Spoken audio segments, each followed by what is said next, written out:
Think about this for a moment. How could a man who carried the weight of the world on his shoulders, who was constantly surrounded by crowds, questions, and even opposition, still radiate peace, clarity, and inner strength? Imagine living under that kind of pressure, yet never losing your calm, never wavering in your purpose, always knowing the right words to say. What was his secret? Today we will uncover something profound about Jesus that few truly reflect upon: his daily practice of meditation and inner communion with the divine. And as you'll see, the last insight we reveal in this video is the most important one of all, because it holds the key to transforming not just your spiritual life, but the very way you experience reality. Before we go further, take a moment to support this channel. Subscribe, leave a like, and share this video with those you know are seekers of deeper truth. Your engagement helps us continue creating content that reveals hidden wisdom and spiritual insights that can awaken and inspire countless lives. And stay with me until the end, because the revelations I'll share can shift the way you understand not only Jesus' life, but also your own path through this mysterious universe. Now, let us begin. When we think of Jesus, we often picture his miracles, his compassion, his teachings about love and forgiveness. But behind all of that lay a discipline that powered his every step, the habit of retreating into silence, of entering into prayerful meditation. The Gospels make it clear: he went up on the mountain by himself to pray. When evening came, he was there alone. Matthew 14:23. Over and over again, he withdrew from the noise of the world, seeking solitude and communion with the divine source. Why? Because silence and stillness were not luxuries for him. They were necessities. Imagine the life he lived. Every day was filled with demands. People reaching out, desperate for healing, for words of hope, for guidance. Leaders plotted against him. Crowds pressed upon him. His own disciples often failed to understand his deeper message. If anyone had reason to feel overwhelmed, it was Jesus. Yet he never lost himself in chaos. He anchored himself through meditation and prayer. This practice was not a passive escape. It was the very fountain of his strength. Through stillness, he tapped into divine wisdom. Through silence, he aligned himself with the eternal.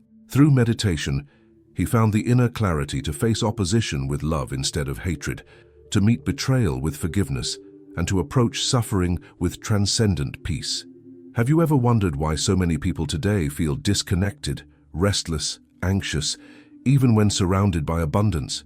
Could it be because we have lost this sacred rhythm of silence? Jesus showed us that true strength does not come from the noise of the world, but from communion with the unseen. His meditation was not an isolated religious ritual. It was a way of life, a sacred habit that kept him in harmony with God's eternal will. Consider this: if the Son of God himself saw the need to pause, to meditate, to retreat into inner silence, what does that say about us? If he needed it to sustain his mission, how much more do we need it to navigate the storms of our own lives? This question cuts deep, and I invite you to reflect on it. Share your thoughts in the comments. Do you find it hard to step away from the noise of modern life to enter into silence? What holds you back? The practice of meditation has often been misunderstood, especially in Western traditions. Some believe it belongs only to Eastern philosophies. Yet Jesus himself practiced it. Early Christian mystics, like the Desert Fathers of the 3rd and 4th centuries, followed his example. They withdrew into the wilderness, seeking to quiet the mind so that the heart could hear the divine whisper. Saint Anthony the Great said, "He who sits in solitude and is quiet has escaped from 3 wars, hearing, speaking, and seeing. But there is one thing left for him, the battle of the heart." These words remind us that meditation is not an empty exercise. It is a confrontation with the deepest parts of ourselves. When Jesus entered silence, he was not simply resting. He was entering the inner battlefield, aligning human will with divine will. That is why after 40 days in the desert, tested and tempted, he emerged with unshakable clarity. He faced the darkness of the human condition and overcame it by staying rooted in God. Scholars like John Main, who studied the contemplative tradition of Christianity, affirm that meditation has always been at the heart of true spiritual practice. They remind us that Jesus' call to pray in secret was not just about avoiding public display, but about entering the inner sanctuary of the soul, where God is encountered directly. And here lies the secret that so many overlook. Meditation is not about escaping reality, it is about seeing it clearly. Jesus meditated because it allowed him to perceive beyond appearances, to touch the eternal in the present moment. He saw with divine vision, which is why his words carried such authority and power. Now pause and think, how might your life change if you cultivated this same daily discipline? What would happen if, even in the chaos of your schedule, you created space for silence? Could you find the strength to respond to challenges, not with fear, but with calm? Could you discover a deeper connection with something eternal just as Jesus did? As we continue, we will explore how Jesus' meditation was more than personal practice. It was a living example, an invitation for all of us. He was showing us the way back to inner harmony, back to the wellspring of divine presence. And the final truth we will reach together in this journey will not only explain why you should meditate daily, but will reveal the hidden power meditation can awaken within you, a power that transforms ordinary life into sacred experience. Stay with me, because what comes next will take us deeper into the mystery of why meditation was not just important for Jesus, but why it is vital for you. Think for a moment about the rhythm of Jesus' life. He would move from the noise of the crowds into the silence of mountains, from teaching in parables to retreating into solitary prayer. This rhythm was no accident. It mirrored a universal law: expansion and contraction, action and stillness, speaking and silence. Just as the ocean has its tides, so too did the spiritual life of Jesus flow between outer service and inner communion. Without that balance, his mission could not have been sustained. And this balance is precisely what most of us are missing today. We live in a time when silence is feared, when every moment is filled with noise, notifications, conversations, distractions. To sit quietly feels uncomfortable, even unbearable. Yet this is exactly why meditation is so vital. Jesus showed us that the most profound answers come not in the noise, but in the stillness. It is there in the quiet sanctuary of the soul that the divine voice can finally be heard. The Gospel of Luke tells us that Jesus often withdrew to lonely places and prayed, Luke 5:16. Notice the word often. This was not an occasional habit, it was a constant discipline. Theologian Hans-Urs von Balthasar once remarked that without silence the Word himself could not have been received into the world. That is a staggering thought. The incarnate Word, Jesus Christ, needed silence to anchor his humanity to the divine will. If he required it, how can we think we can do without it? Imagine this scene: the sun barely rising, the air still cool, while Jesus climbs a hillside away from the village. His disciples remain behind, half asleep, perhaps wondering why their master disappears so often before dawn. But Jesus knows. Before he heals, before he teaches, before he faces confrontation, he must first align himself with the source of all things. He closes his eyes, breathes deeply, and enters into stillness. In that silence, he is renewed, he is strengthened, he is reminded of his mission. Now pause and ask yourself, what do you do before facing the struggles of your day? Do you rush headlong into chaos, or do you center yourself first? How might your day change if you began it not with your phone, but with silence, even for just a few minutes? Meditation was the hidden foundation beneath Jesus' miracles. Think about it. How could he heal with a mere word? How could he command storms to be still or forgive his enemies as he hung on the cross? These were not tricks of power. They were the natural outpouring of a mind and heart completely aligned with God. And that alignment was cultivated through his practice of silence and meditation. Early Christian mystics understood this well. Evagrius Ponticus, a desert monk of the 4th century, said, "If you are a theologian, you will pray truly. And if you pray truly, you are a theologian." For him, true knowledge of God was not intellectual. It was born of meditation and deep prayer. This echoes the example of Jesus, whose wisdom flowed not from study alone, but from intimate communion with the divine. Modern scholars like Thomas Merton also affirm this truth. He observed that the contemplative life is not a luxury, but a necessity for the human spirit. Without it, our souls become shallow, restless, fragmented. But when we enter into silence, we rediscover the wholeness we were created for. And in Jesus' daily meditation, we see the perfect model of this truth. Let us also recognize the emotional depth of this practice. Meditation allowed Jesus not only to hear God's voice, but also to feel God's presence. In silence, he experienced the intimacy of being fully known and fully loved. This is why he could say with such certainty, "I and the Father are one," John 10:30. It was not an abstract idea. It was a living reality, renewed in the quiet of every morning and evening. Now here is a challenging question for you. When was the last time you felt truly one with something greater than yourself? When did you last taste the peace that surpasses understanding, not through words or rituals, but through direct inner experience? This is the invitation of Jesus. His meditation was not meant to remain his alone. It was a path for us to follow. The beauty of meditation is that it requires no elaborate tools, no special environment. Jesus meditated in deserts, on hillsides, in gardens. What mattered was the intention, the desire to turn inward and upward, to meet God in the stillness of the heart. You can do the same in your room, in a quiet corner, even in the midst of nature. What matters is the willingness to be still. And here lies a profound mystery. Meditation is not about adding something new to your life. It is about uncovering what has always been within you. Jesus meditated not to become divine, but to reveal the divine union that was already present.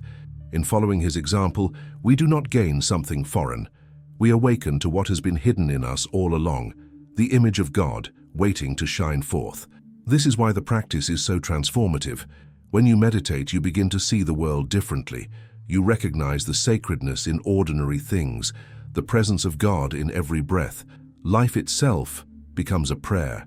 And this is precisely the invitation Jesus extended, to live in constant communion with the divine, not just in moments of crisis, but in every moment of existence.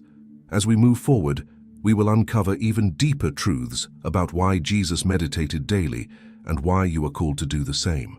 The next step in our journey will take us into the hidden power of meditation, the way it shapes not just the soul, but even the body, the mind, and the energy that flows through all of creation. And remember, the final revelation we will explore together is the most powerful of all.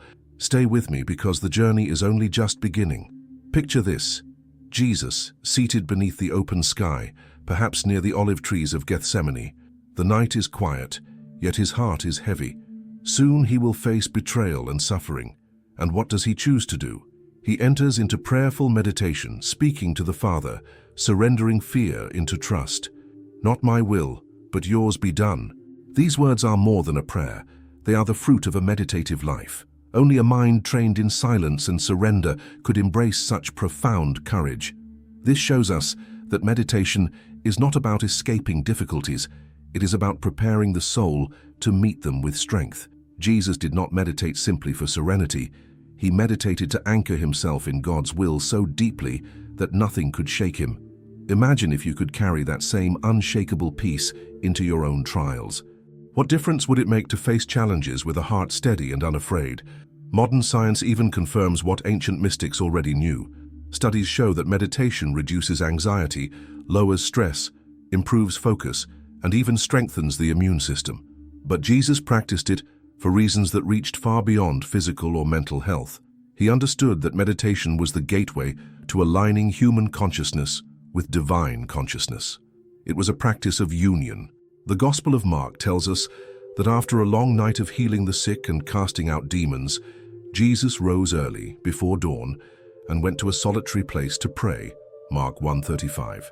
This was not a one-time event. It was his pattern. After pouring himself out in service, he returned to the well of silence to be replenished. Think of it like a lamp. The flame burns brightly only when it is connected to oil. Without refilling, the flame will die. Jesus' meditation was his constant refilling with the divine oil of presence and power. Saint Teresa of Avila, centuries later, would describe prayer and meditation as drawing water from a deep well. Sometimes it requires effort, sometimes it flows freely, but always it nourishes the garden of the soul. Jesus embodied this reality. His meditation was the drawing of living water, which then overflowed into healing, teaching, and miracles. Have you ever wondered why his words carried such weight? Crowds marveled at his authority, saying he spoke unlike the teachers of the law.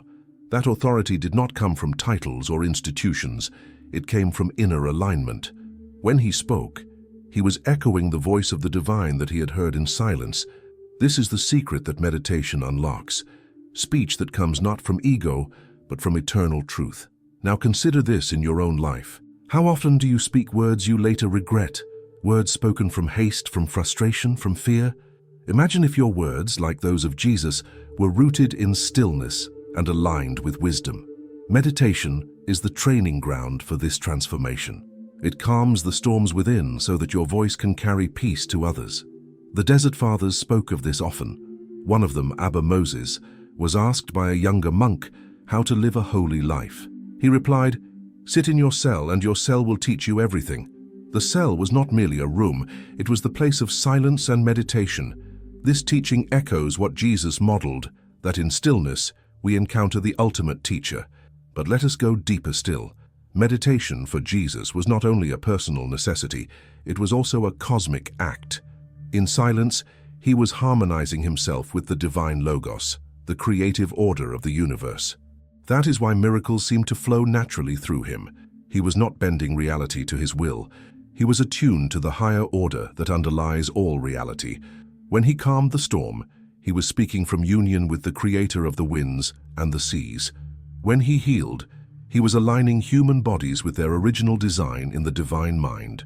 This may sound mysterious, but it carries a powerful invitation. When you meditate, you are not merely calming your thoughts. You are tuning yourself to the rhythm of creation. You are opening your being to the flow of divine life. This is why so many spiritual traditions across the world emphasize meditation. It is the doorway to unity with what is eternal. Think of meditation as a kind of inner temple. In the Jewish tradition, the temple in Jerusalem was the dwelling place of God's presence. But Jesus himself said, "The kingdom of God is within you." Luke 17:21. Through meditation, he showed us that the true temple is not made of stone, but of the heart. And when you enter into silence, you step into that temple, where the divine presence waits to meet you. Pause for a moment and ask yourself, do you treat your own inner life as a sacred temple? Or have you allowed it to be cluttered with noise, distractions, and worries? What might change if you reclaimed that inner sanctuary through daily meditation? As we continue this exploration, we are moving closer to the greatest secret of all.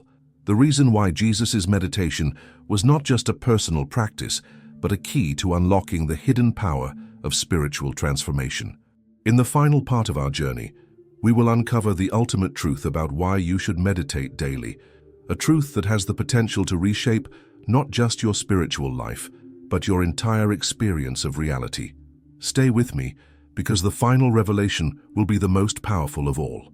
Think of the last night of Jesus' earthly life. In the Garden of Gethsemane, with darkness closing in and his disciples unable to stay awake, he turned once more to prayerful meditation.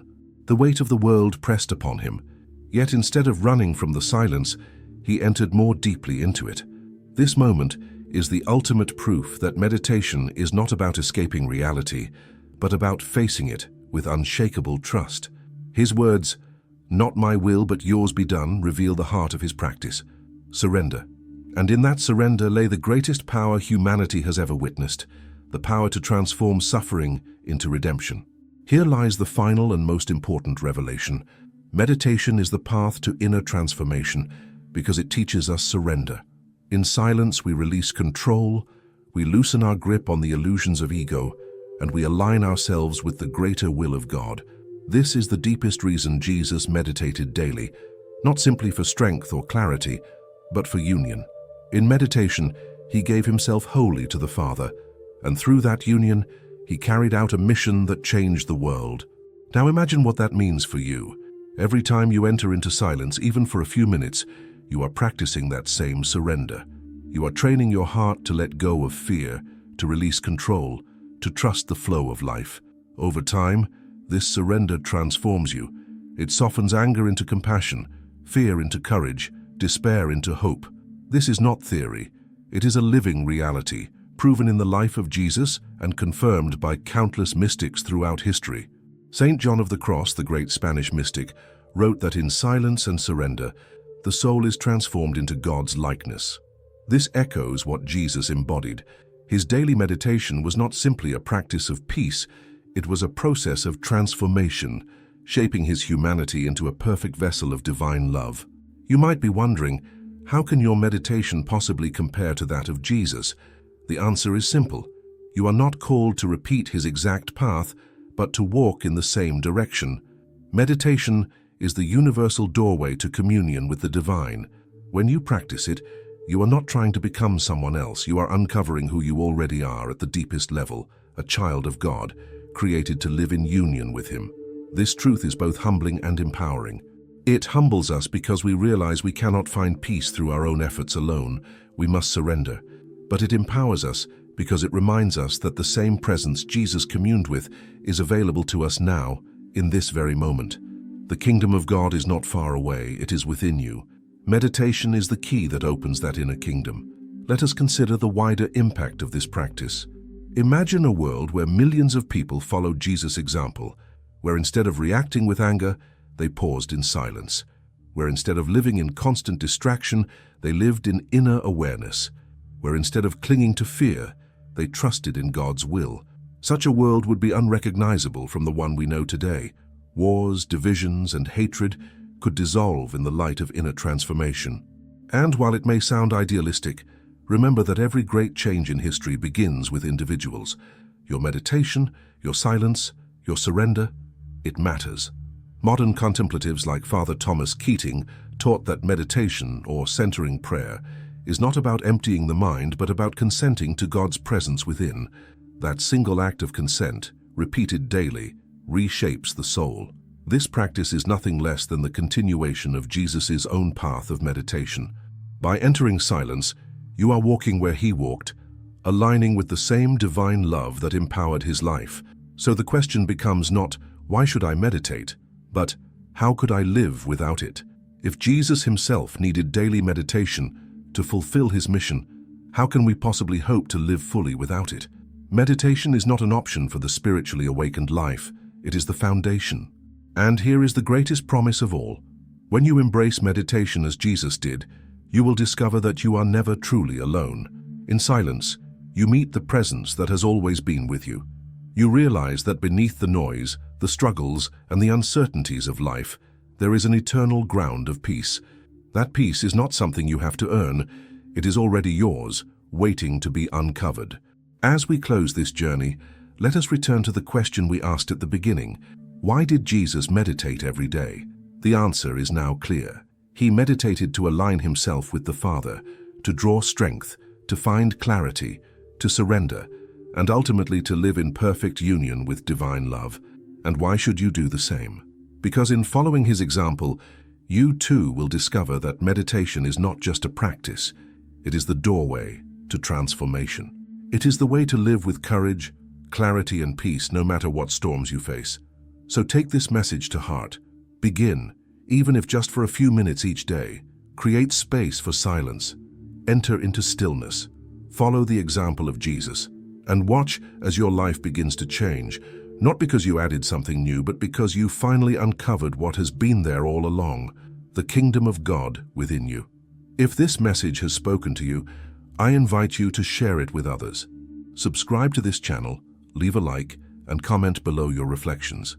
Tell us, how do you plan to begin practicing meditation in your own life? Your story may inspire someone else to take their first step into silence. Remember, Jesus did not meditate for himself alone. He did it to show us the way. Now that way lies open before you. Will you walk it? Thanks for looking.